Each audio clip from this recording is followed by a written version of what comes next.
Bonjour à tous et à toutes et bienvenue dans une nouvelle édition des Chronic Indies. Aujourd'hui nous allons parler de la PWG, encore de la Pro Wrestling Galère et de son fameux Battle of Los Angeles.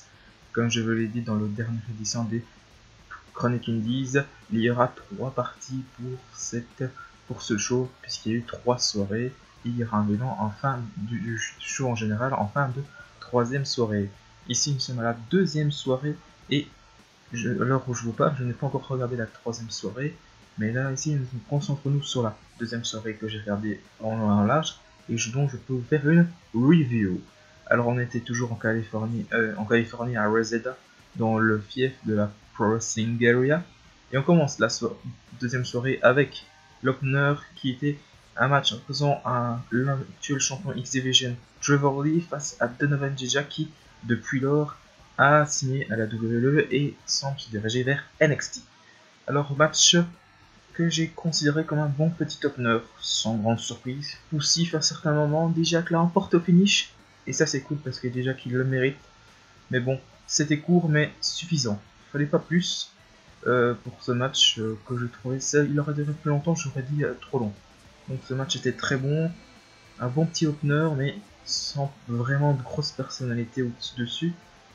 C'est souvent ce qui souffre souvent les matchs de premier round. Les gens n'ont pas forcément de la chimie entre eux. Et là, bon petit match entre les deux hommes qui voit la victoire de Jack. Et je lui mets une note de 6 sur 10 parce que j'aime bien Dijak. J'aime bien Dijak et il a promis un bon avenir à la WWE. Et Trevor n'a pas démérité et j'espère meilleur pour lui à Impact Wrestling. Et je lui mets une note de 6 sur 10 pour ce match. Et on enchaîne directement avec un match opposant Joey Janela face à Sammy Guevara, qui était aussi un match pour le tournoi. Et c'était un très bon match, j'ai bien aimé ce match entre les deux hommes, qui avait une bonne alchimie entre les deux, c'était vraiment bien rythmé, c'était chouette, c'est un bon petit match d'High Flyer comme je les aime. Mais comme je l'ai dit par rapport au match avec Donovan Dijak et Trevor Lee, ça manque un peu de personnalité. Je veux dire, ouais, bon, c'est chouette, ils ont une bonne alchimie, mais il n'y a pas d'histoire. Moi j'aime bien un peu Chu.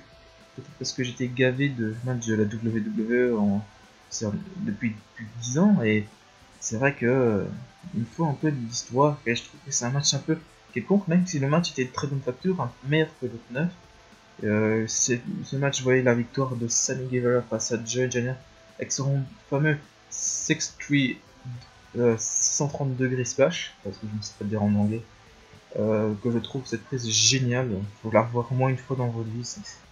C'est en fait un 450 un peu avec un salto en plus.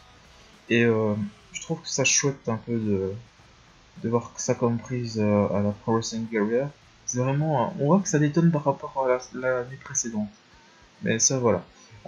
Et j'ai mis une note de 7,5 sur 10. C'est un bon petit match, un bon match d'High Flyer. Joey Janela n'a pas démérité pour cette première participation. Sammy Guevara avance donc dans ce match. On enchaîne avec un match opposant deux réguliers de la Progress Wrestling. Mark Erskine face au néo-zélandais Travis Bank. Et ben c'est là on va rentrer dans les choses sérieuses. C'est un très bon match. Je veux dire pas le match de l'année, mais je trouve que ce match a été très bon.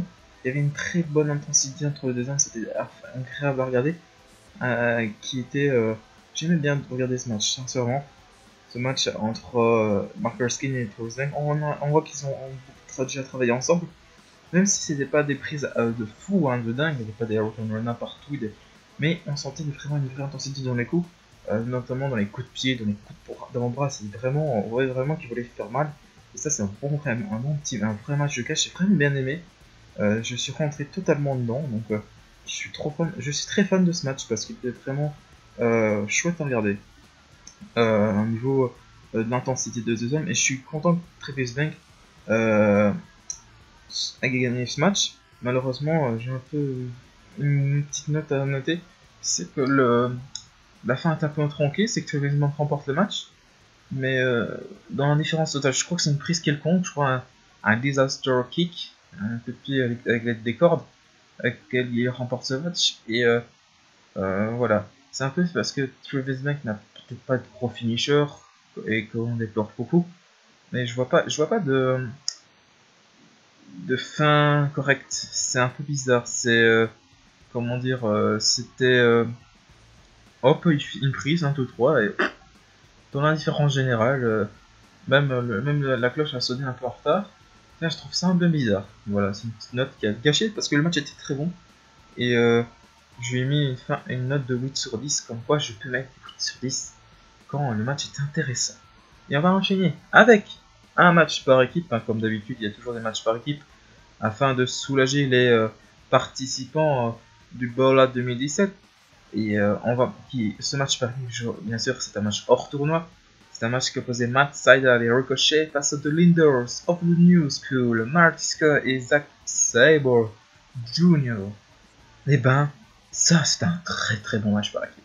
Il est au-dessus du match opposant Keith Lee et Donovan Dijak face au Chosen Bro, Matt Riddle et Jeff Cobb, pardon. Et là, non, ça c'était un très bon match. Des très bons spots, très rythmés, les 4 lutteurs sont au top. J'adore voir Matt Sydal dans un ring avec Ricochet, c'est génial. Même si Marty Scurll et Zack Sabre sont moins rien, ils sont très techniques. On voit qu'ils ont du bagage technique à fond la caisse. Ils savent se débrouiller au sol, ils savent contrer. Je ne sais plus c'est quel saut que soit Ricochet, soit Matt Sydal, mais Zack Sabre Jr. le récupère en. Je pense que Matt Sydal récupère le Shooting Star Press en Triangle Shock. Je trouve ça assez sympathique de voir ce match, ce move dans un match. Le match était remporté par les Leaders of the New School. Et je vais le préciser, c'est Zack Sabre Jr. qui fait tomber sur Matt Sydal. Et c'était vraiment une bonne alchimie. J'aimais bien ce match. C'est vraiment un très très bon match par équipe. Ça volait dans tous les sens. Pour moi, c'est le match de la soirée. Vraiment. C'est le match de la soirée. J'attends ce que la troisième nuit va me proposer, mais regardez ce match. Je suis fan de ce match. Il est pas parfait. Il y a vraiment quelques petites longueurs. Comme l'attaque au début. C'est dommage.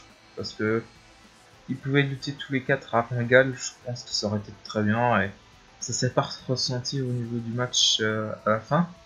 Mais ça s'est pas ressenti. Je veux dire, l'attaque a eu un impact durant les 2 premières minutes. Après, le match est lancé. Et après, voilà quoi. On s'en foutait et hop, c'était bien. Mais je trouvais ce match très intéressant. Faut le voir. Comme je dis, le catch par équipe se porte de mieux très bien en ce moment, que ce soit à la WWE ou sur notre circuit indépendant chéri à nous. En plus, Marty Scurll et Zack Sabre se connaissent très bien. Matt Sydal et Ricochet, c'est pas la première fois qu'ils se sont associés. Match à regarder. C'est un must-see. Je lui mets une note de 8,5 sur 10. La plus grosse note que j'ai mis pour l'instant dans cette review, même de la première nuit. J'ai pas passé les 7,5 je crois dans la première review. Donc à 8,5 à match à regarder. Et ben, quelle fut ma déception avec le match suivant qui opposait Jeff Cobb, la moitié des Chosen Bro avec Matt Riddle, qui faisait face à un ancien de la WWE, Sami Callihan, qui était Solomon Crew à la WWE, à NXT.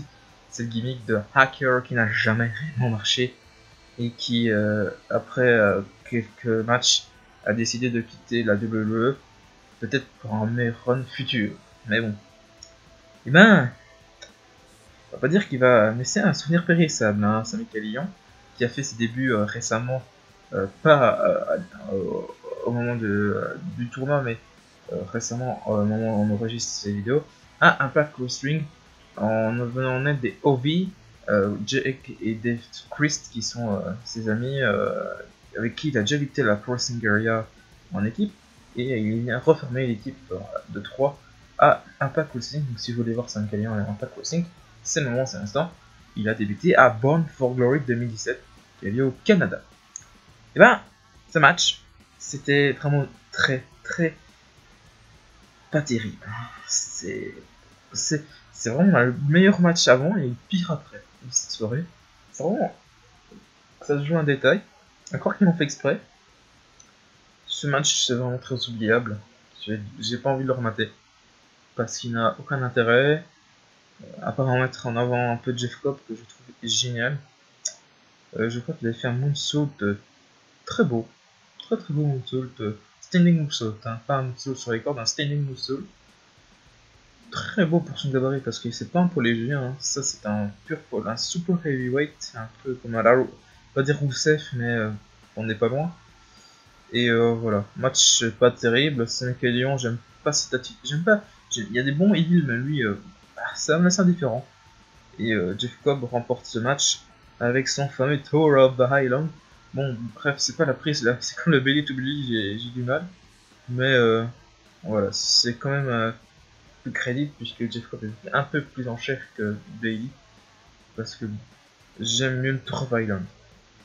Mais le Bailey to Bailey, les gars, c'est vraiment plus la même prise de finition. Faut qu'il change.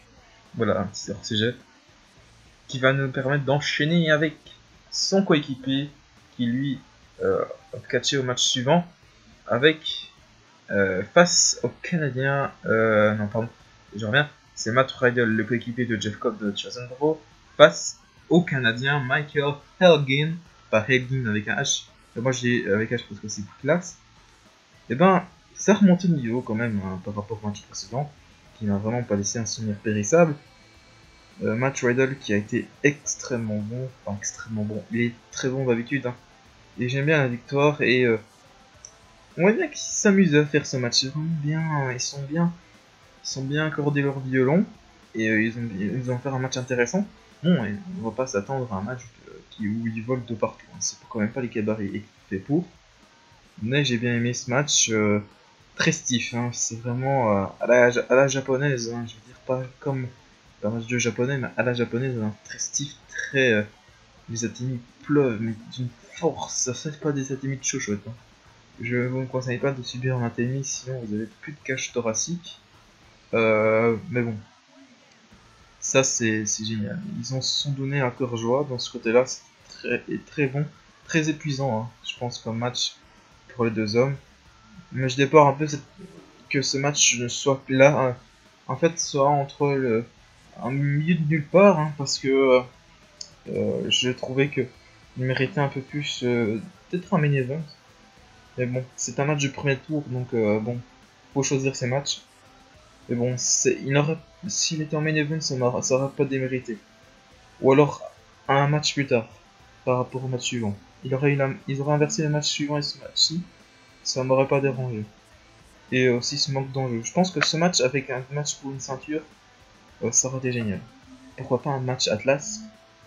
Riddle n'est plus champion puisque c'est son... Il a été dérobé par le Walter qui qui lui fait ses débuts dans le tournoi. Et justement, très belle transition puisque Walter est dans le tournoi et son match est le suivant. Il était dans un match face à Keith Lee, match de Big Man. Mais bon, je crois que ce match a été très bien coté par Dave Metzer, il serait pu dire une note exacte. Oui, ce match est bon. Mais bon, c'était un peu le même style que Matt Riddle face à Michael Helgin. Mais je trouve que c'est peut-être mon problème avec les matchs des super heavyweight. Quand c'est rythmé, c'est bien, mais quand c'est long, ça tape fort, oui, c'est bien. Mais ça va pas être chiant. Moi, j'aime pas. Peut-être que je suis nourri un catch un peu lucha libre, high flyer, cruiserweight, sinon c'est vraiment mon trip. Clairement, là, c'est pas le match de l'année. Je crois qu'il a eu un très bonne note. Je vais pas lui mettre une note dégueulasse hein, non plus. Mais voilà, c'est pas le match que je conseille. Walter est très bon, Kate Lee aussi. C'est un match. Je me conseille. Si, je le conseille. Vous voulez voir, vous le voyez. Mais c'est pas, oh mon dieu, c'est pas comme le match entre Vince Diesel et Ricochet face à Marty Scurll et Zack Sabre Jr. C'est pas ce même level. Mais c'est pas dégueulasse. Vraiment, pour un match entre deux gabarits pareils, vraiment allez-y, franchement, quoi. C'est pas un clean big show, quoi. Hein. C'est vraiment allez-y. Hein. Si vous voulez, si c'est votre trip, allez-y. Mais je trouvais assez long, c'est très long. En plus, quand c'est un match d'High Flyer et que c'est long, bon, tu ne vois pas le temps passer, c'est pas grave. Mais quand c'est un match avec des gabarits très lourds, tu le sens un peu le temps qui défile très lentement. Et tu te sens un peu... tu t'ennuies un petit peu, ça arrive. Hein. Moi, je me suis un peu ennuyé pour ce match face à Caitlyn contre Wattler. Évidemment, je m'attendais pas à énorme. Hein. Je m'attendais pas à... Oh mon dieu, ils font des prises de dingue. Faut vraiment vous regarder ça. Bon, belle victoire de Caitlyn. Voilà, c'était assez long, mais intéressant quand même. Je lui ai mis une note de 7 sur 10. C'est vraiment pas le genre de match que j'apprécie, vraiment. C'est pour ça que j'aime mieux le match par équipe, parce que c'est vraiment dans mon style. Peut-être que, peut-être que je suis très exigeant, mais... Ou alors que vraiment, c'est une question de goût. Mais voilà. Passons au main event de la soirée. Ce match, lui, ne compte bien sûr pas pour le tournoi, puisqu'il s'agit d'un six-man tag team match qui opposait un trio de Mexicains, Flamita, Penta El Zero et Ref Phoenix. Les champions par équipe, Penta El Zero et Ref Phoenix, catcheront le lendemain, puisqu'ils se sont qualifiés la veille respectivement par Penta El Zero avait battu Matt Seidel et Ref Phoenix avait battu Reorus. Et Flamita, lui, a été éliminé la veille en main event face à Ricochet. Et il faisait face à The Elite, une branche du Bullet Club, le leader de Cleaner, Kenny Omega, les équipes avec les Young Bucks, Matt et Nick Jackson, pour ce qui était le main event de la soirée. Et il a venu de Kenny Omega depuis 3-4 ans à la PWG. Il a été un ancien vainqueur du tournoi, mais il ne catch que pour une seule soirée. Et on va dire que cette venue aurait mérité un meilleur match, concrètement. Victoire de Elite. À noter, c'est Kenny Omega et les Young Bucks qui ont gagné. Bon, ça c'est pas surprenant. Passons au match lui-même. Voilà.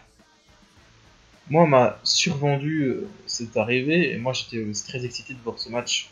Voir Kenny Omega à la PWG, c'est très rare en ce moment parce qu'il fait sa carrière essentiellement avec la New Japan et ses partenaires. Qui est par exemple la Ring of Honor, parce qu'il a été présent lors de la Global Rose américaine, pas confondre avec la Global Rose britannique que la New Japan a fait avec la Revolution Pro Wrestling, que j'essaierai de vous faire en review. Mais pour cette venue, ben, Kenny Omega aurait pu avoir un match simple, c'était plus marrant, plus chouette. C'est parce que les Young Bucks sont des réguliers de la PWG, de la Pro Wrestling Area et qui sont très over dans cette fédération. Les Mexicains aussi, qui sont très bons. Par contre, eux ont été je les connais pas beaucoup, donc je veux dire, ouais, c'est pas ça, quoi, c'est bien. Mais pour de Elite, c'est vraiment... C'est un classique. Mais, je sais pas, je me suis ennuyé. Je me suis pas ennuyé. Pour un match pareil, je me suis ennuyé. J'ai pas mis une note dégueulasse, hein, vous voyez. J'ai pas mis une note dégueulasse hein, pour ce match. J'ai une petite remarque à faire avant de dire pourquoi j'aime moins ce match. C'est que cette caméra de merde. Il y avait, si vous voulez, il y a plusieurs caméras au montage et voilà, ils font plusieurs ans. Il y avait qu'une caméra et c'était pas la bonne en plus. C'était un pauvre caméraman qui a fait ce qu'il pouvait et qui était vraiment aux abords du ring, donc vraiment celui qui est vraiment tout proche.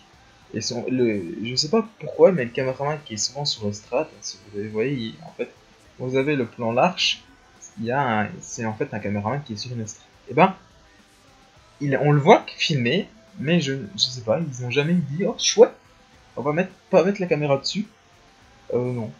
Ça c'est chiant. Par contre, j'ai ça qui m'a peut-être dégoûté du match, mais j'ai vraiment pas eu une bonne j'ai eu une belle qualité des matchs, mais les angles de caméra ont été très mauvais. Vraiment, ils ont bien fait leur truc. Hein. Durant la première soirée, j'ai rien à dire. Jusqu'au match précédent, j'ai rien à dire. Et là, ce match-là, Kenny Omega arrive, bim, on oublie. Je sais pas, ils ont déjà réussi. Même le match par équipe, ça aurait été un match. Vous voulez dire, prendre un exemple de match par équipe, mais le match par équipe qui est lieu dans la soirée, peut-être mieux filmé. Ah. Et me dites pas que je sais pas. Ils ont fait bien meilleur avant. Ça aurait été au début, j'aurais compris. Mais là, bon, on a déjà vu qu'ils étaient capables de le faire. Donc voilà, c'est un petit coup de gueule, mais bon voilà.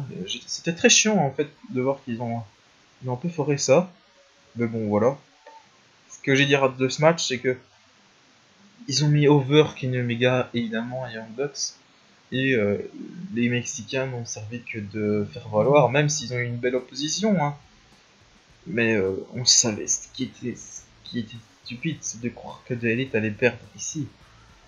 Les Young Bucks sont quasiment invincibles et Kenny Omega, vive Kenny Omega, le dieu du catch pour certains, même si moi, bon voilà, ça me laisse. Je ne suis pas indifférent envers Kenny Omega, mais bon, les notes à 6 étoiles, j'y reviendrai un jour. Hein. C'est pas très crédible ça, mais bon. Il est très bon, hein, Kenny Omega, mais ça ne mérite pas des 6 étoiles sur 100. Et voilà, c'est le match, le main event, c'est kiff kiff. J'aurais préféré qu'ils inversent ce match, que ce match ne vienne pas au main event, et qu'ils auraient mis le match entre Ricochet, la team Matt Sydal Ricochet face à The Leader of the New School, parce que, voilà, j'aurais préféré qu'ils inversent ces deux matchs. Parce que finalement, le match qui méritait le plus, c'était pas forcément avec Kenny Omega. C'est parce que c'est Kenny Omega qui l'ont mis dans le main event, hein, évidemment. Mais bon, un bon match par équipe pour terminer la soirée. Par rapport à la veille, ils avaient terminé avec un match pour le tournoi, ici c'est un match par équipe. J'ai déjà eu des meilleurs matchs par équipe, des meilleurs matchs 6-man. Voilà, c'est bon, hein, c'est parce que je m'entendais tellement mieux, quoi. C'est tellement pas des manches et c'est tellement des très bons lutteurs que je suis un peu voilà triste et déçu. Je suis déçu. C'est pas de la colère, hein, c'est de la déception. Mais voilà, je suis très content quand même que Kenny Omega vienne de temps en temps dans des circuits dans le circuit américain. Il va revenir, il va pas catcher à Final Battle, il va venir dans d'autres shows de la Ring of Honor. Il est prévu pour Super Card of Honor, qui est un show qui se déroulera lors du WrestleMania Weekend. Donc ça, évidemment, on y sera. Pas là-bas, mais une chronique indie se fera bien sûr sur Super Card of Honor. Évidemment, il y aura des news sur d'autres shows. Voilà, moi j'ai terminé cette deuxième soirée par une déception qui est le match entre The Elite et les Mexicains Flamita, Peta, Zorem et Rey Fenix. Par une belle note de 7,5 sur 10. Il n'y a pas de purge. Si, une. Mais je mets 7,5 parce qu'il y a deux matchs à 8 sur 10. 8 et 8,5. Parce que c'est des très bons matchs. Match par équipe entre les High Flyers, Sydal et Ricochet face à Skrull et Saber sont génial. Le match entre Askins et Banks est génial. Le match entre Janela et Sam Guevara est très bien aussi. Donovan Dijak face à Trevor Lee, qui a pas trois pattes un canard, mais il est très regardable.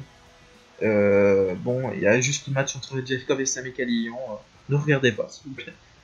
Si vous êtes obligé, parce que Jeff Cobb est qualifié pour la troisième nuit, voilà quoi. Mais de toute façon, il est pas long. Donc, ce qui est bien, c'est que la douleur ne dure pas longtemps. Voilà, 7,5 sur 10 sur la soirée, voilà. Le gros point nord, c'est ce match entre Jeff Cobb et Sami Callihan. Le très bon point, c'est le match par équipe face entre les deux Aspires face à l'ancien champion Saber et l'ancien vainqueur Skrull qui avait gagné l'édition 2016 du Fallout 2016. Voilà, c'est tout pour aujourd'hui. Voilà, quelques news en vrac pour terminer. Oui, je ferai une chronique indie sur Final Battle, le dernier show de la Ring of Honor en décembre prochain. Je ferai des pronostics, je ferai une review. Et si j'ai le temps, elle se fera le lundi, mardi suivant. Si j'ai pas de chance, comme avec Death Before Dishonor, ben, se fera quand on pourra se faire. C'est ça le problème avec, je ne dépends, en fait, ça dépend pas de moi. Si je pouvais regarder les shows en live ou je pouvais regarder les shows 2 minutes après dans la journée ou pas loin, je le ferais, mais voilà. Bon, je ferai bien sûr les pronostics et reviews de Final Battle, puisqu'un match est d'ores et déjà annoncé, puisque Cody Rhodes défendra son championnat du monde face à Dalton Castle. Bien évidemment, d'autres matchs se rajouteront d'ici là pour compléter la carte, et nous y reviendrons dans une future Chronic Indies. Ce sera mi-décembre. Évidemment, les shows de la Ring of Honor se déroulent toujours un vendredi. Donc, on va voir si j'aurai la chance de l'avoir pour le Chronic Indies suivant. Et évidemment aussi, il y aura aussi, j'avais oublié, j'allais partir, mais j'ai oublié, petite note, il y aura bel et bien un Chronic Indie sur le fameux show Wrestling Kingdom 12, évidemment, entre l'opposition entre Kenny Omega et Chris Jericho, et les autres matchs, mais évidemment, Chris Jericho contre Kenny Omega pour le titre de champion US, évidemment, je vais faire une chronique pronostic et review comme je le fais pour la Ring of Honor. J'espère avoir les shows très rapidement. Il faut savoir que les shows de la New Japan sont très longs, donc il serait possible que je ne fasse pas la review directement. Bon voilà, après toutes ces dernières news, afin de vous dire un peu les programmes des prochaines semaines, voilà, si je n'ai rien d'autre à ajouter, et ben tout ce que je peux vous dire les gars, c'est que le catch la vie et vive le catch.